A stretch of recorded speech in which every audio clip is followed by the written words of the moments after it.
أعوذ بالله من الشيطان الرجيم بسم الله الرحمن الرحيم ثم كان عاقبة الذين أساءوا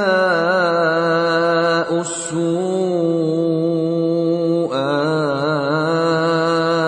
أن كذبوا بآيات الله وكانوا بها يستهزئون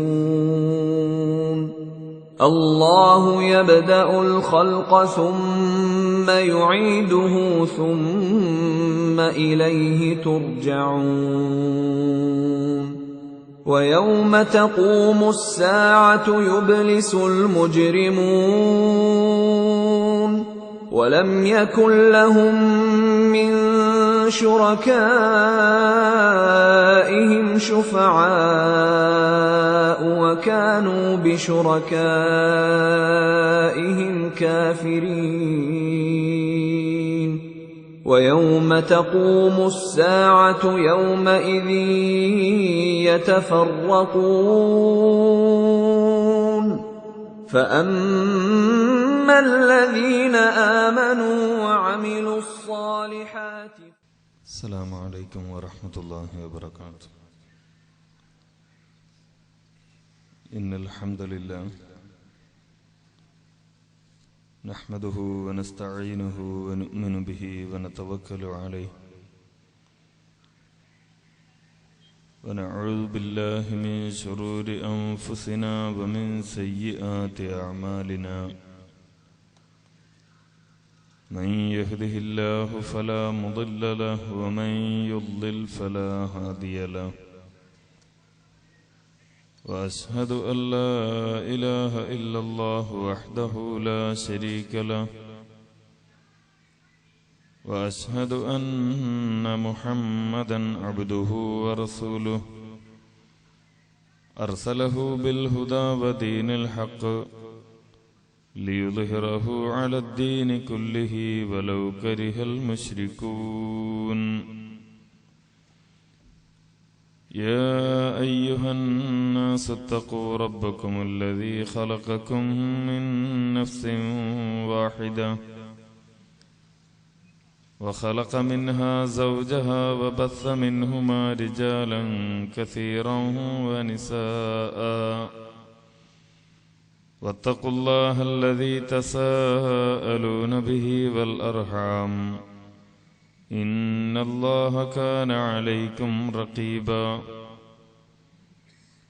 يا أيها الذين آمنوا اتقوا الله حق تقاته ولا تموتن إلا وأنتم مسلمون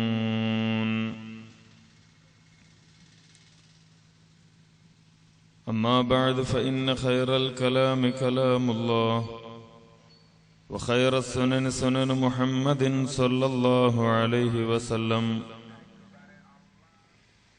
وشر الأمور محدثاتها وكل محدثة بدعة وكل بدعة ضلالة.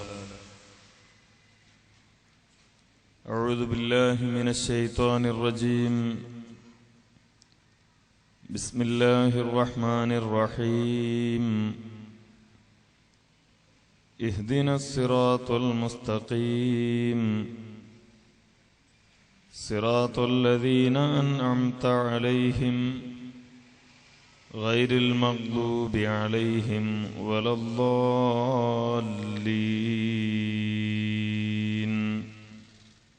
ആദരണീയരായ സഹോദരന്മാരെ, സുഹൃത്തുക്കളെ, അള്ളാഹുവിൻ്റെ കൽപ്പനകൾ അംഗീകരിച്ച് തഖ്വയുള്ള മുസ്ലിമുകളായി ജീവിച്ച് മരിക്കാൻ നാം എല്ലാവരും എപ്പോഴും ശ്രമിക്കണം എന്നാദ്യമായി ഉണർത്തുകയും അല്ലാഹു സുബ്ഹാനഹു വ തആല അതിന് നമ്മെ അനുഗ്രഹിക്കുമാറാകട്ടെ എന്ന് പ്രാർത്ഥിക്കുകയും ചെയ്യുകയാണ്. കേരളത്തിലെ മുസ്ലിം സമൂഹത്തിനിടയിൽ ഏതാണ്ട് ഒരു നൂറ്റാണ്ട് കാലത്തോളമായി പ്രവർത്തിച്ചുകൊണ്ടിരിക്കുന്ന ഇസ്ലാഹി പ്രസ്ഥാനത്തിൻ്റെ ഒരു പരിപാടിയാണ് ഇവിടെ സംഘടിപ്പിക്കപ്പെട്ടിരിക്കുന്നത്. സ്വാഭാവികമായും കേരളീയ സമൂഹത്തിൽ വിശുദ്ധ ഖുർആനും നബി സല്ലല്ലാഹു അലൈഹി വസല്ലമയുടെ സുന്നത്തും അതിൻ്റെ യഥാർത്ഥ രൂപത്തിൽ പഠിപ്പിക്കുകയും പ്രചരിപ്പിക്കുകയും ചെയ്യുന്നു എന്നതുകൊണ്ട് തന്നെ പലപ്പോഴും വലിയ എതിർപ്പുകൾ സമൂഹത്തിൽ മുജാഹിദുകൾ നേരിടേണ്ടി വന്നിട്ടുണ്ട്.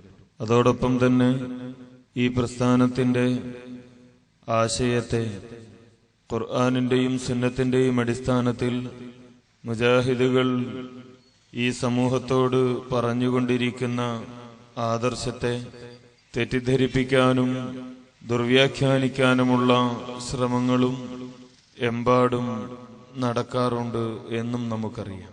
എന്നാൽ ഈ ലോകത്ത് തങ്ങൾ ജീവിക്കുന്ന സമയം അത് വളരെ ചുരുങ്ങിയ ഒരു കാലം മാത്രമാണെന്നും മരണത്തോടു കൂടിയാണ് യഥാർത്ഥത്തിലുള്ള തങ്ങളുടെ ജീവിതം ആരംഭിക്കുന്നത് എന്നും ആ സമയത്ത് രക്ഷ നേടണമെങ്കിൽ എന്തൊരാദർശമാണോ അല്ലാഹു അവന്റെ റസൂലിലൂടെ ഈ ലോകത്തിന് പഠിപ്പിച്ചത് ആ ആദർശം സ്വീകരിച്ചാൽ മാത്രമേ സാധിക്കുകയുള്ളൂ എന്നും വിശ്വസിക്കുന്ന ആളുകൾ ഈ പ്രസ്ഥാനം പറയുന്നത് കേൾക്കുവാനും പഠിക്കുവാനും അത് അംഗീകരിക്കുവാനും തയ്യാറായിക്കൊണ്ടിരിക്കുന്നു എന്നതാണ് സത്യം.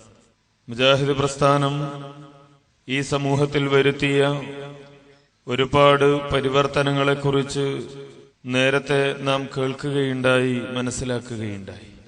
ഒരുപക്ഷെ ഇന്നത്തെ സമൂഹത്തിന് മുമ്പിൽ എഴുന്നേറ്റ് നിന്ന് അത്തരം കാര്യങ്ങൾ പറയുമ്പോൾ കേരളത്തിലെ മുസ്ലിം സമൂഹം ഇങ്ങനെയൊക്കെ ആയിരുന്നോ എന്ന് ഇന്ന് ജീവിക്കുന്ന ഒരു തലമുറ മൂക്കത്ത് വിരൽ വെച്ച് ചിന്തിച്ചു പോകുന്ന അത്രയും പതിതവും ദൗർഭാഗ്യകരവുമായ അവസ്ഥയിലായിരുന്നു കേരളത്തിലെ മുസ്ലിങ്ങൾ. വിദ്യാഭ്യാസ, സാമൂഹ്യ, സാംസ്കാരിക രംഗങ്ങളിലൊക്കെ ജീർണതയുടെ മാത്രം പ്രതീകങ്ങളായിരുന്ന ഒരു സമൂഹത്തെയാണ് വിശുദ്ധ ഖുർആനിന്റെയും നബി സല്ലല്ലാഹു അലൈഹി വസല്ലമയുടെ സുന്നത്തിന്റെയും അതുല്യമായ വെളിച്ചം മുന്നിൽ കാണിച്ചുകൊണ്ട് മുജാഹിദ് പ്രസ്ഥാനം മുന്നോട്ടേക്ക് നയിച്ചത്. സ്വാഭാവികമായും ആ ഒരു പ്രവർത്തനം എത്രമാത്രം വിജയിച്ചു എന്നതിന് മുജാഹിദുകൾ ഉയർത്തിപ്പിടിച്ച ആ ആശയം ഈ സമൂഹം എത്രമാത്രം അംഗീകരിച്ചു എന്നതിന് ചരിത്ര ഗ്രന്ഥങ്ങളുടെ താളുകൾ പരതേണ്ടതില്ല, കേരള മുസ്ലിങ്ങളുടെ ജീവിതം മാത്രം പരിശോധിച്ചാൽ മതി. നമുക്കറിയാം, എല്ലാ മുസ്ലിങ്ങളും അംഗീകരിക്കുന്ന ഒരു കാര്യമാണ് അല്ലാഹു സുബ്ഹാനഹു വ തആല മുഹമ്മദ് മുസ്തഫ സ്വല്ലല്ലാഹു അലൈഹി വസല്ലമക്ക് വിശുദ്ധ ഖുർആൻ അവതരിപ്പിച്ചു കൊടുത്തത് ഈ ലോകത്തെ ശരിയായ വഴിയിലേക്ക് നയിക്കാൻ വേണ്ടിയാണ്. അള്ളാഹുവിനെ സൂക്ഷിച്ച് ജീവിക്കണം എന്നാഗ്രഹിക്കുന്ന ആളുകൾക്ക് നാളെ പരലോകത്ത് അള്ളാഹുവിന്റെ സ്വർഗത്തിൽ എത്തിച്ചേരണം എന്നാഗ്രഹിക്കുന്ന ആളുകൾക്ക് സത്യത്തിന്റെയും നേരിന്റെയും വഴി പഠിപ്പിച്ചു കൊടുക്കാനാണ് അള്ളാഹു ഖുർആൻ അവതരിപ്പിച്ചത്. അതുകൊണ്ട് തന്നെ അള്ളാഹു ഖുർആനിനെ പരിചയപ്പെടുത്തിക്കൊണ്ട് പറയുകയാണ്, അലിഫ് ലാം മീം ദാലിക്കൽ കിതാബു ലാ റൈബ ഫീഹി ഹുദൽ ലിൽ മുത്തഖീൻ. ഈ ഖുർആനിന്റെ പ്രത്യേകത എന്താണെന്നറിയുമോ? ഈ ഖുർആനിന്റെ സവിശേഷത എന്താണെന്നറിയുമോ? ദാലിക്കൽ കിതാബു ലാ റൈബ ഫീഹി, ആ ഗ്രന്ഥം അതിൽ യാതൊരു സംശയവും ഇല്ല. ഹുദൽ ലിൽ മുത്തഖീൻ, അള്ളാഹുവിനെ സൂക്ഷിച്ച് ജീവിക്കുന്ന ആളുകൾക്ക് സന്മാർഗത്തിലേക്ക് മാർഗദർശനം നൽകുന്ന ഗ്രന്ഥമാണത്, ഒരു സംശയവും തന്നെ ഇല്ല. ഇങ്ങനെ അല്ലാഹു സുബ്ഹാനഹു വ തആല ഈ ഖുർആൻ ഇറക്കി. ആ ഖുർആൻ എന്തിനു വേണ്ടിയാണ് ഇറക്കിയത്? ആ ഖുർആൻ കൊണ്ട് ആളുകൾക്ക് എന്ത് നേട്ടമാണ് ഉണ്ടാകേണ്ടത്? അതും റബ്ബ് സുബ്ഹാനഹു വ തആല ഖുർആനിൽ തന്നെ പഠിപ്പിക്കുകയാണ്. എങ്ങനെയാ പഠിപ്പിക്കുന്നത്? കേവലം ഖുർആനിനെ കുറിച്ചു മാത്രമല്ല, ഈ ലോകത്ത് ആദം നബി അലൈഹിസ്സലാത്തു വസ്സലാം മുതൽ ലോകാവസാനം വരെ ജീവിക്കുന്ന മുഴുവൻ ജനതയെക്കുറിച്ചുമാണ് അല്ലാഹു പറയുന്നത്. ആ മുഴുവൻ ജനതയോടുള്ള കൽപ്പനയായി അല്ലാഹു പഠിപ്പിക്കുകയാണ്. فَإِمَّا يَأْتِيَنَّكُم مِّنِّي هُدًى فَمَن تَبِعَ هُدَايَ فَلَا خَوْفٌ عَلَيْهِمْ وَلَا هُمْ يَحْزَنُونَ. ആദം നബി അലൈഹിസ്സലാമിനോട് അല്ലാഹു പറയുകയാണ്, ഈ ഭൂമിയിൽ ജീവിക്കുന്ന മനുഷ്യർ അവർ ഈ ലോകത്ത് ജീവിക്കുമ്പോൾ فَإِمَّا يَأْتِيَنَّكُم مِّنِّي هُدًى, എന്നിൽ നിന്നുള്ള സന്മാർഗം നിങ്ങൾക്ക് വന്നെത്തും, എന്നിൽ നിന്നുള്ള സന്മാർഗം നിങ്ങൾക്ക് ലഭിക്കും. അങ്ങനെ ആ സന്മാർഗം ലഭിക്കുന്ന സമയത്ത് ഫമൻ തബിഅ ഹുദായ, ആ സന്മാർഗം അംഗീകരിച്ചുകൊണ്ട് ആരെങ്കിലും ജീവിക്കുകയാണെങ്കിൽ, ആ സന്മാർഗം പിൻപറ്റിക്കൊണ്ട് ആരെങ്കിലും ജീവിക്കുകയാണെങ്കിൽ ഫലാ ഖൗഫുൻ അലൈഹിം വലാ ഹും യഹ്സനൂൻ, അവർ സങ്കടപ്പെടേണ്ടതില്ല, ദുഃഖിക്കേണ്ടതും ഇല്ല. ഇങ്ങനെ മനുഷ്യനെ സങ്കടത്തിൽ നിന്ന്, ദുഃഖത്തിൽ നിന്ന്, പരലോകത്ത് അവനുണ്ടാകുന്ന സകലമാന നഷ്ടങ്ങളിൽ നിന്നും അവനെ രക്ഷിക്കുവാനാണ് അല്ലാഹു ഖുർആൻ അവതരിപ്പിച്ചിരിക്കുന്നത്. അതുകൊണ്ട് തന്നെ ആ ഖുർആൻ മനസ്സിലാക്കിയത് അംഗീകരിച്ച് പിൻപറ്റേണ്ട ബാധ്യതയുണ്ട്. എന്നാൽ സഹോദരന്മാരെ, ഈ വിശുദ്ധ ഖുർആനുമായി സമുദായത്തിനുള്ള ബന്ധം എന്തായിരുന്നു? എങ്ങനെയാ നമ്മുടെ ആളുകൾ ഖുർആനിനെ പരിഗണിച്ചിരുന്നത്? ഖുർആൻ അല്ലാഹുവിന്റെ ഗ്രന്ഥമാണ്, വിശുദ്ധമായ ഗ്രന്ഥമാണ്. ആ ഗ്രന്ഥം നമ്മൾ ഏതെങ്കിലും ചില പ്രത്യേക സന്ദർഭങ്ങളിൽ എടുക്കണം, വായിക്കണം. റമളാനിൽ അതൊന്നെടുത്ത് വായിക്കണം. അതേപോലെ ആരെങ്കിലും മരിച്ചാൽ അതൊന്നെടുത്ത് മയ്യത്തിനരികിൽ വെച്ച് പാരായണം ചെയ്യണം. മരിച്ച വീട്ടിൽ ഏതാനും ദിവസം വിശുദ്ധ ഖുർആൻ പാരായണം ചെയ്യണം. ആ ഒരു മയ്യത്ത് കൊണ്ടുപോയി പള്ളിപ്പറമ്പിൽ വെച്ചാൽ ആ പള്ളിപ്പറമ്പിൽ ഖബറിന് മുകളിൽ ഒരു ഷെഡ് കെട്ടി യാമം മുറിയാതെ അവിടെ വെച്ച് ഖുർആൻ പാരായണം ചെയ്യണം. എന്നിങ്ങനെ ഇത്തരം ആവശ്യങ്ങൾക്ക് വേണ്ടി ഖുർആൻ ഉപയോഗപ്പെടുത്തപ്പെട്ടിരുന്ന ഒരു കാലം. ഖുർആനിന്റെ അർത്ഥം എന്ത് എന്ന് ആളുകൾക്കറിയില്ല. ഖുർആനിന്റെ ആശയം എന്ത് എന്ന് ആളുകൾക്കറിയില്ല. അത് പഠിക്കാനുള്ള അവസരം ജനങ്ങൾക്കില്ലെന്നു മാത്രമല്ല, അക്കാലത്തുള്ള പണ്ഡിതന്മാർ പറയുകയും പഠിപ്പിക്കുകയും ചെയ്തത്, വിശുദ്ധ ഖുർആനിന്റെ അർത്ഥം നിങ്ങൾ പഠിക്കേണ്ടതില്ല, വിശുദ്ധ ഖുർആനിന്റെ അർത്ഥം നിങ്ങൾ മനസ്സിലാക്കേണ്ടതില്ല. ഒരു മുസ്ലിമിന് ഓതൽ പോലും നിർബന്ധമായിട്ടുള്ളത്, ഓതാൻ പഠിക്കാൻ പോലും നിർബന്ധമായിട്ടുള്ളത് സൂറത്തുൽ ഫാത്തിഹ മാത്രമാണ്. അതിന്റെ പോലും അർത്ഥം പഠിക്കേണ്ടതില്ല. എന്നിങ്ങനെ വിശുദ്ധ ഖുർആൻ പഠിക്കുന്നത് നിരുത്സാഹപ്പെടുത്തപ്പെട്ടിരുന്ന ഒരു കാലം. എന്നാൽ റബ്ബ് സുബ്ഹാനഹു വ തആല ഈ ഖുർആനിനെ പറ്റി മനുഷ്യനെ പഠിപ്പിക്കുകയാണ്. ലൗ അൻസൽനാ ഹാദൽ ഖുർആന അലാ ജബലിൻ ലറഅയ്തഹു ഖാശിഅൻ മുതസദ്ദിഅൻ മിൻ ഖശിയത്തില്ലാഹ്.